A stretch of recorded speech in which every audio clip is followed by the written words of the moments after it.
Саламатсыздар ма? Бүгінгі түсіретін видеоның тақырыбы Пифагор теоремасы.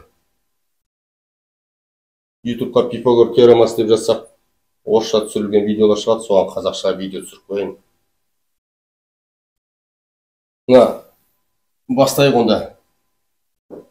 Тік бұрышты үш бұрыштың екі қысқа қабырғасы катет деп аталады. Бір ұзын қабырғасы гипотенуза деп аталады.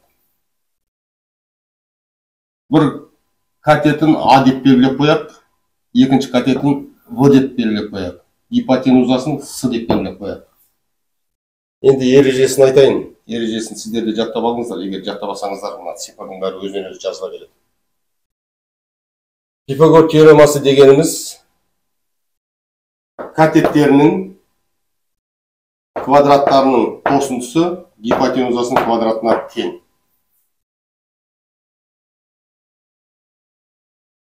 Онда мына жерді квадрат деп белгілеп қоямыз.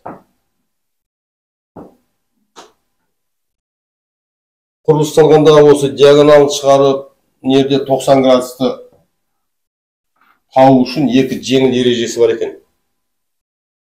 3 метр, 4 метр, 5 метр арқылы және 6, 8, 10 метр арқылы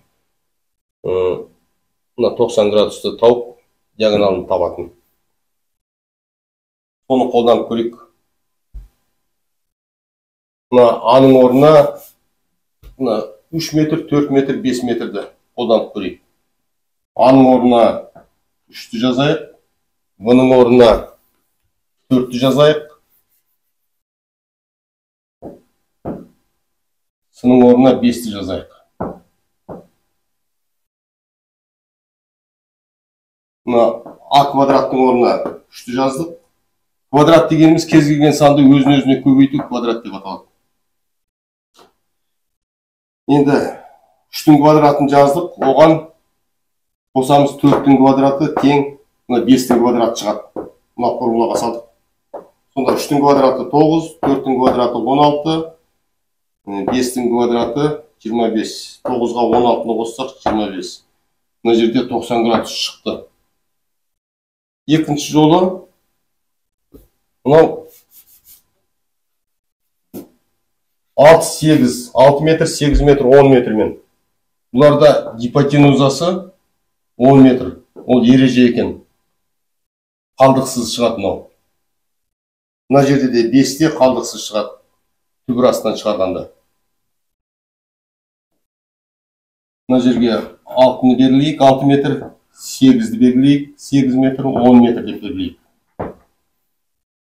Енді 6-ның квадраты 36, 8 катеттің квадраты 64, 10 гипотенузаның квадраты 100.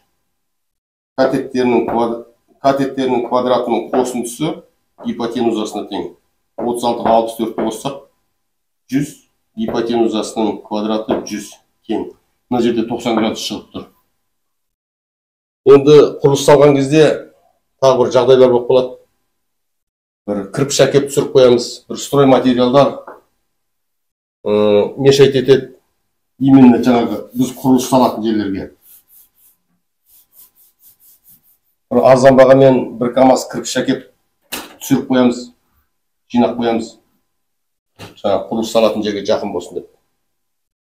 Мына бір КАМАЗ жаңағы кірпіш деп қояйық.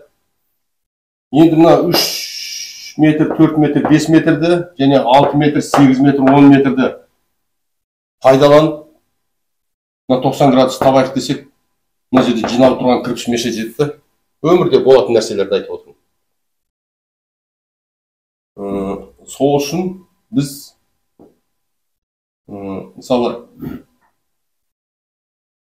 2 метр қысқартып 85 сантиметр деп алайық. 2 метр 85 сантиметр. Мына жағын қысқартып 2 метр 65 сантиметр деп алайық. Мына формулаға кез келген сипырды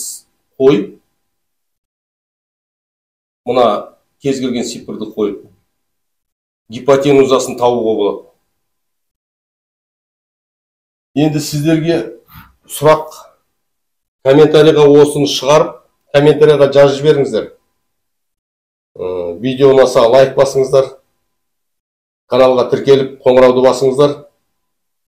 Менің келесі шығарған видеомды бірінші болып көресіздер. Келесі видеода лазерный уровеньді қолданып қалай диагоналын табу керек. Фундаменттің диагоналын қалай табамыз. Сол туралы видео болады. Видео ұнаса плюс минус деп жазып кетіңіздер. Сау болыңыздар.